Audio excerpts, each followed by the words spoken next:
believe in God our Father. I believe in Christ the Son. I believe in the Holy Spirit.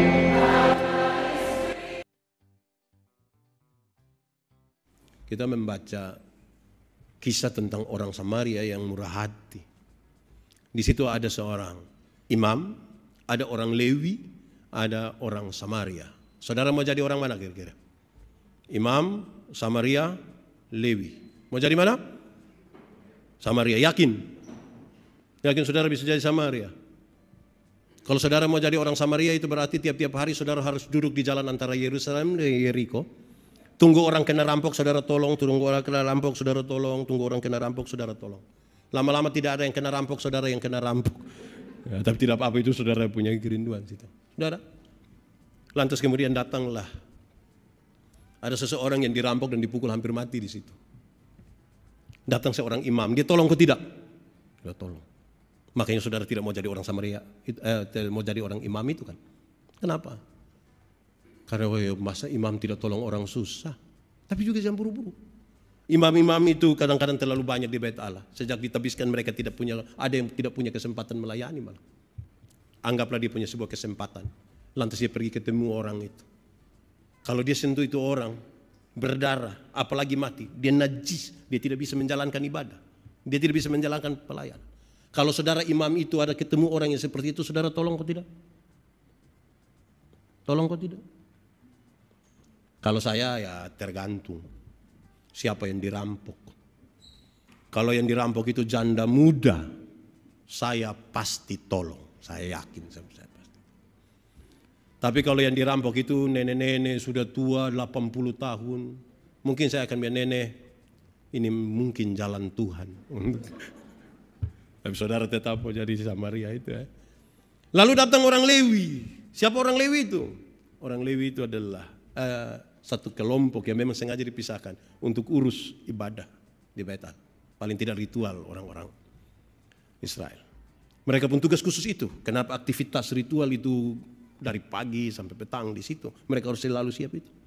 Anggaplah dalam perjalanan untuk mengurus itu tiba-tiba ketemu orang yang susah itu. Tolong kok tidak? Itu sebuah pertanyaan sangat reflektif. Lalu datang orang Samaria ini. Kenapa orang Samaria ini? Pasti saudara rindu menjadi itu kan? Tapi orang Samaria ini luar biasa. Kenapa? Kata Samaria yang ditempatkan pada orang ketiga itu yang jadi masalah. Kenapa? Karena orang Samaria tidak disukai oleh orang Yahudi. Padahal mereka satu garis keturunan. Sama-sama keturunan Yakub. Setelah kematian Salomo, terjadi perebutan tahta. Ini serius sekali perebutan ini. Persoalan politik ini menghancurkan mereka semua. Mereka tidak mau bergaul bersama-sama. 10 suku ada di utara, tinggal 2 yang ada di selatan. Pertarungan politik itu serius. Padahal mereka satu keturunan. Waktu Yesus datang mereka baru bertarung kira-kira 700 tahun. Padahal orang bersaudara. Tantangan persaudaraan ini serius ketika politik itu masuk di situ. Ketika satu orang dia ingin supaya dia yang dihargai lebih. Lalu kemudian kita memahami begini. Orang Samaria itu siapa? Orang Samaria itu ialah Tuhan Yesus Kristus. Bukan saya, bukan saudara. Saudara mau seperti apapun, saudara tidak akan pernah jadi orang Samaria. Orang Samaria itu adalah Tuhan Yesus Kristus yang jalan dari Yerusalem ke Yeriko. Kalau kita bicara dalam konteks Palestina, kita tahu pasti bahwa mereka tahu Yerusalem itu kota kudus. Berjalan menuju Yeriko, kota terkutuk. Perjalanannya perjalanan Via Dolorosa. Dalam perjalanan Via Dolorosa itu, Tuhan Yesus menemukan orang-orang yang dirampok hampir mati di situ. Siapakah orang itu? Orang itu adalah saya. Orang itu adalah kita semua yang ada di sini. Kita ditolong dalam perjalanan Yerusalem, Yeriko. Setelah kita ditolong oleh bilur-bilurnya kita menjadi sembuh. Tuhan menitipkan kita di rumah penginapan. Dan apakah rumah penginapan itu? Rumah penginapan itu adalah gereja Tuhan. Orang-orang yang sudah diselamatkan, mereka dititipkan di dalam gereja Tuhan.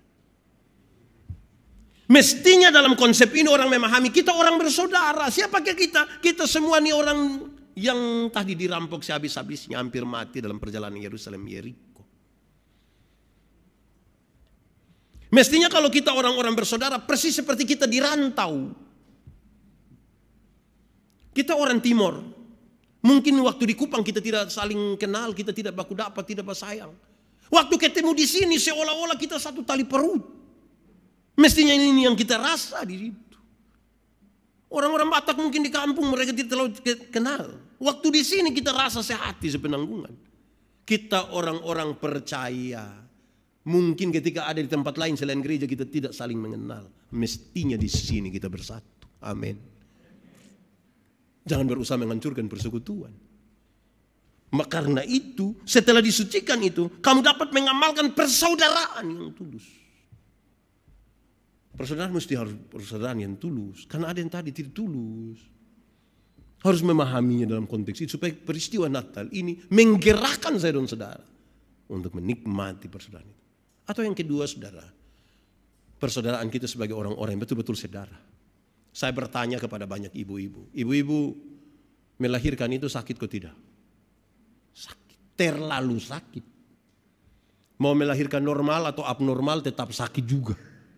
Kami suami-suami ini hanya dari luar saja kalau bilang, Yesus, pengen. Sudah bilang Yesus saja dia bayangkan kira-kira ini anakmu kakek siapa nanti. Pengen. Dalam kondisi itu saudara. Setelah melahirkan, jam tidur. Anak-anak punya jam tidur, orang tua punya jam bangun kan. Orang tua punya jam tidur, anak-anak punya jam bangun. Orang tua tidak pernah tidur gara-gara anak-anak. Jam 2 subuh juga masih ada. Dalam keadaan yang sempoyongan karena tidak bisa tidur itu. Ibu-ibu dipaksa lagi untuk jadi penyanyi. Makanya seringkali ibu-ibu punya lagu tidak bisa dipertanggungjawabkan. Kalau tidak bobo digigit nyamuk. Padahal justru kalau anak bobo itu baru nyamuk gigit. Kalau anak lari-lari nyamuk mana mau gigit dia kan tidak. Tapi dalam kondisi ya begitu kita mesti. Saudara bisa bayangkan. Orang tua mengajarkan anak-anaknya bicara satu-satu kata. Satu-satu suku kata. Papa. Mama. Tapi anak-anak ketika dia mulai besar. Dia mulai tumbuh dewasa. Ternyata dia mulai jarang bicara dengan orang tuanya.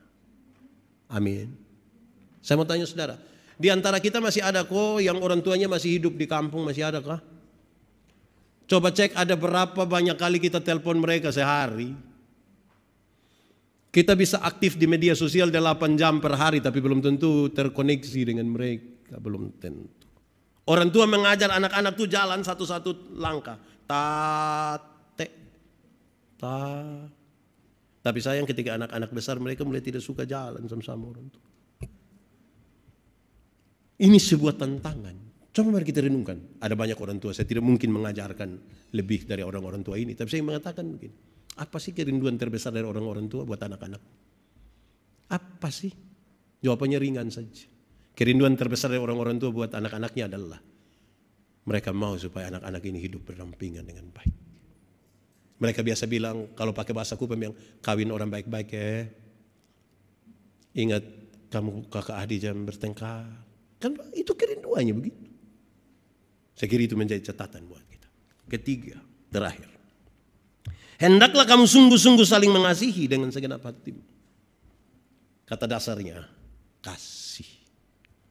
Tapi kasih itu apa?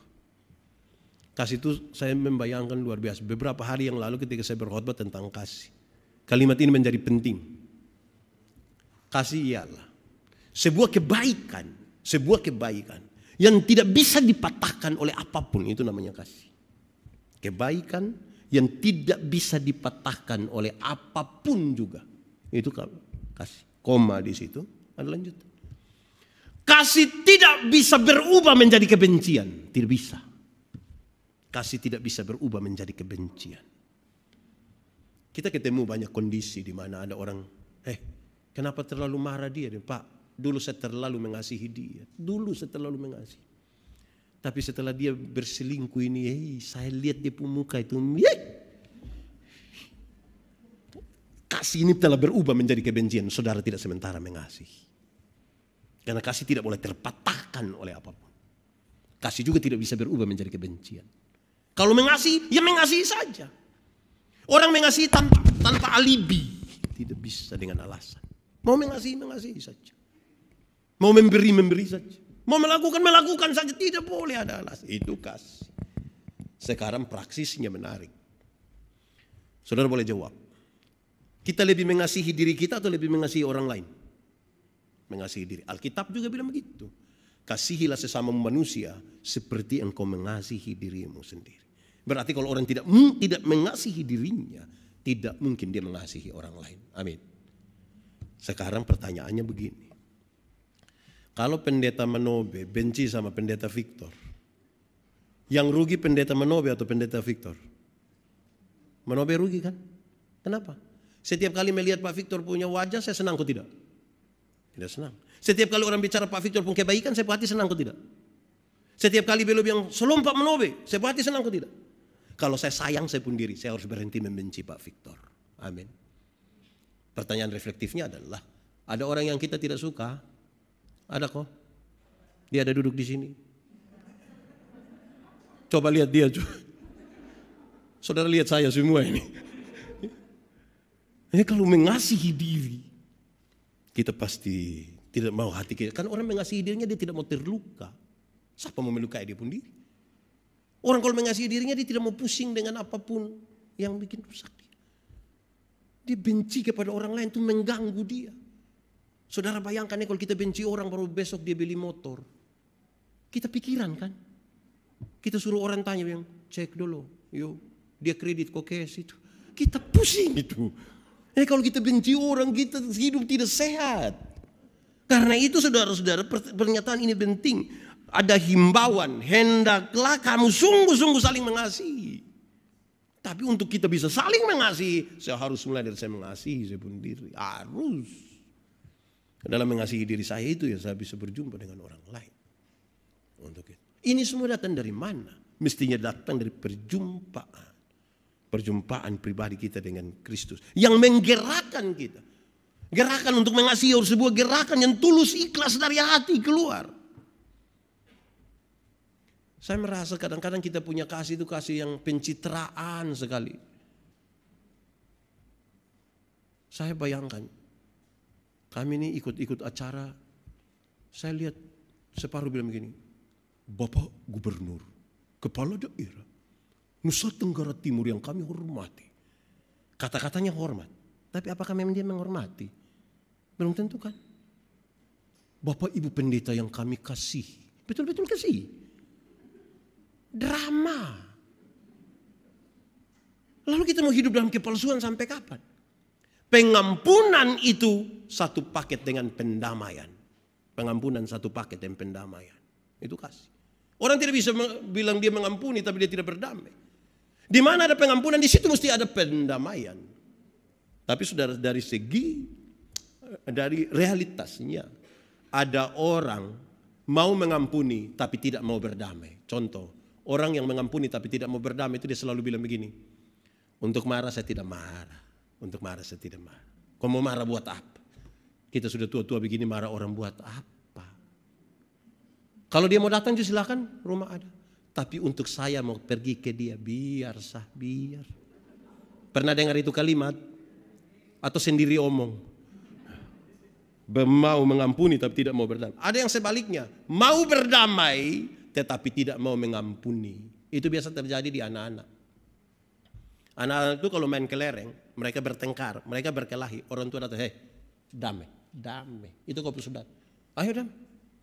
Itu dia mau jabat tangan tapi cara cium. Kalau kami di NTT itu kan cium hidung, itu cium sabu itu fenomenal itu. Cium. Itu saudara itu. Kalau engkau ada susah. Saudara yang tolong. Dia cium tapi tidak ikhlas itu. Mau berdamai tapi tidak mau mengampuni.